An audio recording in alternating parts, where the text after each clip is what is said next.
Hello friends, నమస్తే. ఈ మధ్య కాస్త గ్యాప్ వచ్చింది. రెగ్యులర్ గా వీడియోస్ అయితే రావట్లేదు ఒక 3-4 రోజుల నుంచి. మెయిన్ ఏంటంటే రంజాన్ స్టార్ట్ అయింది. సో అందువల్ల నేను మూవీ రివ్యూస్ అనేది నేను ఇవ్వలేక అయితే పోతున్నా. సో ఈ ఒక్క మంత్ కాస్త అడ్జస్ట్ చేసుకోండి. మిగతా ఎలాంటి మూవీ అప్డేట్స్ అయినా దానికి రిలేటెడ్ నేను ఇవ్వడానికి అయితే నేను ట్రై చేస్తా. సో ఈ రోజు కూడా మనము మూవీ అప్డేట్స్ గురించి మాట్లాడుకుందాం. సో ఒకటి, ఎన్బికే 112 బాలయ్య గారి 112th మూవీ ప్రాజెక్ట్ పైన చాలా కన్ఫ్యూజన్ ఉంది. సో దాని గురించి మాట్లాడదాం. దాంతో పాటుగా ఉస్తాద్ భగత్ సింగ్ నుంచి ఔరా అనే సాంగ్ ఒకటి రిలీజ్ అయింది. సో అది ఎలా ఉంది ఏంటనేది మనం మాట్లాడుకుందాం. దీంతో పాటుగా Vishwak Sen cult movie teaser ని రిలీజ్ చేయడం జరిగింది మేకర్స్. సో అది ఎలా ఉంది ఏంటనేది కంప్లీట్ గా వీటిపైన మనం డిస్కస్ అయితే చేద్దాం. మీరు మాత్రం మన ఛానల్ కొత్తగా చూస్తున్నట్లయితే ప్లీజ్ లైక్ చేయండి, షేర్ చేయండి, సబ్స్క్రైబ్ చేయండి. ముఖ్యంగా బాలయ్య గారి అభిమానులు జై బాలయ్య అని చెప్పి కామెంట్ సెక్షన్ పగిలిపోయేలా కామెంట్స్ అయితే చేయండి. ఇక లేట్ చేయకుండా మనం వీడియోలోకి వెళ్ళిపోతాం. సో మొదటిగా మనం చూసుకున్నట్లయితే ఉస్తాద్ భగత్ సింగ్ నుంచి ఔరా అనే ఒక సాంగ్ అయితే రిలీజ్ చేయడం జరిగింది మేకర్స్. అది ఎలా ఉంది ఏంటంటే, నాకు ట్యూన్స్ పరంగా చూసుకుంటే, మ్యూజిక్ పరంగా చూసుకుంటే విన్నట్లే అనిపిస్తుంది. అంటే కొత్తగా అన్నట్లు అనిపించలేదు. రెగ్యులర్ గా మనము ఎప్పుడు విని ట్యూన్స్ ఎలా అయితే ఉంటాయో సో అలానే అనిపించింది. దానికి తగ్గట్టు లిరిక్స్ ఒకటే నాకు మైనస్ గా కనిపించాయి. అంటే కంప్లీట్ గా డబ్బు కొడుతున్నారా అన్నట్లు అనిపించింది. అనవసరంగా ఎలివేషన్స్ అంటే ఏం లేదు, కావాలని ఎలివేషన్స్ ఇస్తే సాంగ్ ఎలా ఉంటుంది, మూవీ ఎలా ఉంటుంది అనే దాన్ని బట్టి చూస్తే అలానే అనిపించింది.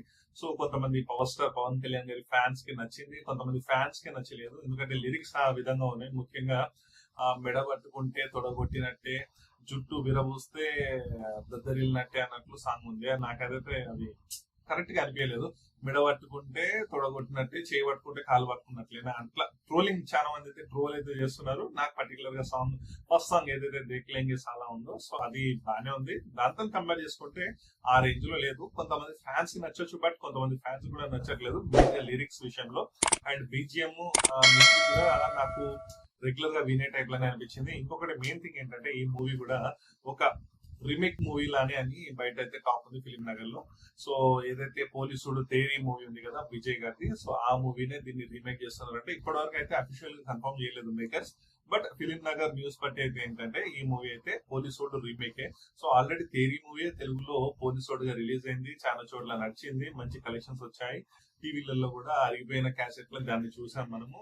ఆ తర్వాత ఇప్పుడు మళ్ళీ దాన్నే రీమేక్, ఏదైతే వీరప్ని అది ఏదో పవన్ కళ్యాణ్ గారి ఒక సినిమా ఉంది కాటం రైడ్, రైట్, కాటం రైడ్ మూవీ ఆల్రెడీ రిలీజ్ అయిన మూవీని మళ్ళీ రిలీజ్ చేయడం. సో ఇది కూడా ఎందుకు మరి, ఎందుకంటే ఓటీటీ వచ్చిన తర్వాత మనకు ఏ మూవీ అయినా మనం చూసేస్తాం. సో ఆల్రెడీ తెలుగు వర్షన్ ఉంది, తెలుగులో రిలీజ్ అయింది, టీవీలో ఉంది అన్నప్పుడు, యూట్యూబ్ లో ఉంది అన్నప్పుడు మళ్ళీ దీన్ని తీయడం అనేది వేస్ట్.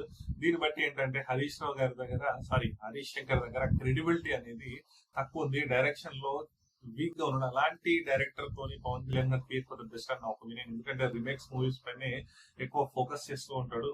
ఒరిజినల్ స్క్రిప్ట్ అనేది ఉండదు. అది ఒక ఏదైనా డైరెక్టర్ కి ఒరిజినల్ స్క్రిప్ట్ ఉంటేనే అది డైరెక్షన్ లో ఉన్న బలం ఏంటిదో మనకు తెలుస్తుంది. సో రిమేక్ లో తీయడంలో ఏముంటుంది అన్నట్లు నాకైతే అనిపించింది. బట్ చూద్దాం, ఇది అఫీషియల్ గా కన్ఫర్మ్ అయితే కాదు, బట్ మాక్సిమం 90% ఇది తెలుగు పోలీసోడికి మళ్ళీ రీమేక్ ఇది. సో చూద్దాం మరి ఏమవుతుంది అనేది. మీకు ఎలా అనిపించింది, సాంగ్ లిరిక్స్ అనేది ఎలా ఉంది అనేది మీరు అయితే కామెంట్ రూపంలో తెలియండి. నెక్స్ట్ వచ్చేసి మనకు Vishwak Sen cult movie teaser అయితే రిలీజ్ చేయడం జరిగింది. సో కల్ట్ మూవీ టీజర్ అయితే నాకు చాలా ఇంట్రెస్టింగ్ అనిపించింది.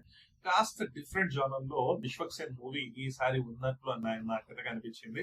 సో ఆ కాన్సెప్ట్ కొత్తగా ఉంది. ఆ డిస్కోలకు వెళ్ళడము, డిస్కో పాసులు దొరకపోవడం, మళ్ళీ డిస్కోలకు వెళ్ళడం, అక్కడ విచ్చలవిడిగా ఎంజాయ్ చేయడము, అంటే కొంచెం చెప్పడము అంటే కొంచెం కష్టమే. బట్ మీరు చూడండి మళ్ళీ ఎవరైనా ఉంటే కల్ట్ టీజర్.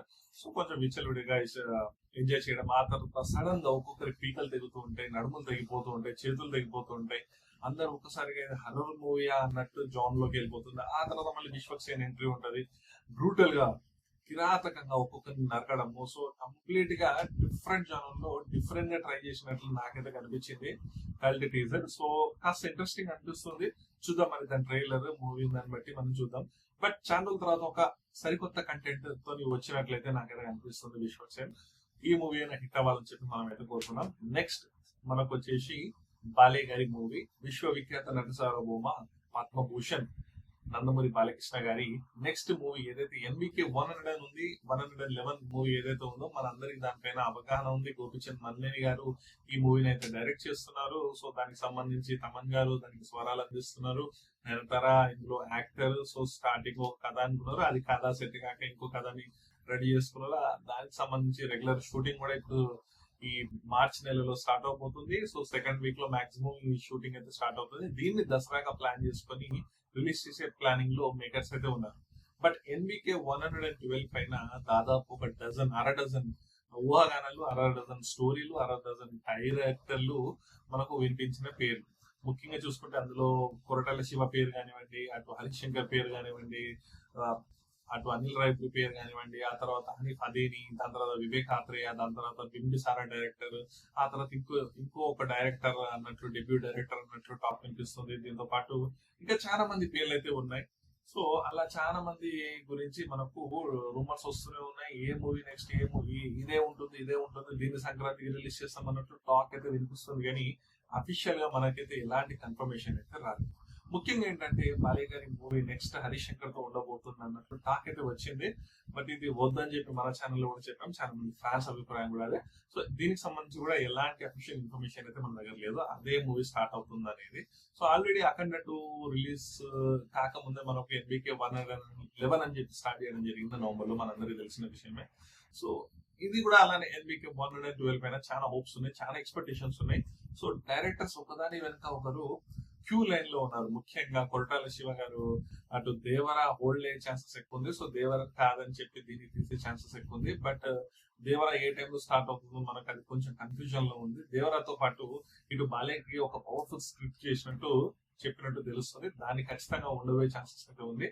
అది కాకుండా ఏదైతే మార్కో డైరెక్టర్ హనీఫ్ అదేని నుంచి మూవీ ఉండబోతున్నట్టు దిల్ రాజు గారు ఆ మధ్య టైంలో చెప్పారు. సో ఆ తర్వాత ఇంకో రూమర్ వస్తుంది, దిల్ రాజు బ్యానర్ లోనే ఇంకొక కొత్త డైరెక్టర్ ని డెబ్యూ చేసి ఆ డైరెక్టర్ స్టోరీ లైన్ ఏదైతే ఉందో బాగా నచ్చిందంట బాలయ్య గారికి. ఆ డైరెక్టర్ పేరు ఇంకా రివీల్ అవ్వలేదు. సో ఆ డైరెక్టర్ తో మూవీ ఉండే ఛాన్సెస్ ఉంది అన్నట్లు టాక్ కూడా వినిపిస్తుంది. బట్ చూడాలి మరి అది వర్కౌట్ అవుతుందా, లేకుంటే వివేక్ ఆత్రేయతో మైత్రి మూవీ మేకర్స్ ఒక మూవీని అయితే ప్లాన్ చేస్తున్నారు. సో మరి అది వర్కౌట్ అవుతుందా, లేకుంటే మరి కొరటాల శివ గారితోనే ఫైనల్ అవుతుందా. అనిల్ రాయపూడి గారి పేరు వినబడ్డది కానీ తను బిజీగా ఉన్నాడు, ఈ సంవత్సరం అస్సలు కుదరదు. నేను ఇందు వరకు వీడియోలో కూడా చెప్పడం జరిగింది. సో ఆ మూవీ లేనట్టే. అండ్ బోయపాటి సీని గారితో కూడా మూవీ అనేది లేనట్టే. సో ఏది జరిగినా ఈ 3 డైరెక్టర్ల మధ్యనే జరుగుతుంది. ఒకటి వివేక్ ఆత్రేయ, హనీఫ్ అదేని, ఇంకోటి కొరటాల శివ. సో నా పర్సనల్ చాయిస్, నా పర్సనల్ ఒపీనియన్ ఏంటంటే ఫస్ట్ మూవీ ఏదైతే కొరటాల శివ లేకుంటే హనీఫ్ అదేని. ఎందుకంటే మార్కో మూవీలో హనీఫ్ అదేని ఆ మూవీని తీసిన విధానం కానివ్వండి, టేకింగ్ కానివ్వండి, ఫైట్స్ కానివ్వండి, విజువల్స్ కానివ్వండి, ప్రతి ఒక్కటి ఎక్స్ట్రాడినరీగా ఉంటుంది. ఒక హాలీవుడ్ మూవీ చూస్తున్నామా అట్లా అనిపిస్తుంది. సో అలాంటి డైరెక్టర్ చేతిలో పడితే కొత్తదనం ఉంటుంది, కొత్త మూవీస్ వచ్చే ఛాన్సెస్ అనేది ఉంటుంది. ఒక సీనియర్ హీరోకి కొత్త డైరెక్షన్ ఉంటే మనకు ఆ టేకింగ్ ఆ విధానం చేంజ్ అయ్యి మళ్ళీ బాలయ్య గారి స్టామినా ఏదైతే మాస్ యాక్టర్ ఉన్నారో అలాంటి మూవీ ఉంటే బాగుంటుందని చెప్పి నా ఒక ఒపీనియన్. మీ ఒపీనియన్స్ ఏంటనేది కూడా మీరు కామెంట్ తెలియజేయండి. అండ్ ఈ వీడియోకి ఇంత గైస్, నెక్స్ట్ మరొక వీడియోతో మరి మీ ముందుకు వస్తాను. సో మూవీ రివ్యూస్ అనేది ఈ ఒక్క నెల కాస్త కష్టం, ప్లీజ్ అడ్జస్ట్ చేసుకోండి. మూవీకి సంబంధించి ఎలాంటి ఇన్ఫర్మేషన్ ఉన్నా లేకుంటే కరెంట్ ఇష్యూస్ ఉన్నా మన ఛానల్లో వీడియోస్ అయితే వస్తాయి. ప్లీజ్ మీరు మాత్రం ఎల్లప్పుడూ సపోర్ట్ చేస్తూనే ఉండండి. మీరు సపోర్ట్ చేస్తున్న మన ఛానల్ ఇంకా బాగా రీచ్ అయితే అవుతుంది. ముఖ్యంగా బాలయ్య గారి అభిమానులు జై బాలయ్య అని చెప్పి కామెంట్ సెక్షన్ పగిలిపోయేలా కామెంట్ చేయండి. అండ్ వీడియో నచ్చితే లైక్, షేర్, కామెంట్ చేయండి. ఈ వీడియో కింద గైస్ నెక్స్ట్ వీడియోలో మళ్ళీ కలుద్దాం. అప్పటి వరకు బాయ్ ఫ్రెండ్స్, సైనింగ్ ఆఫ్.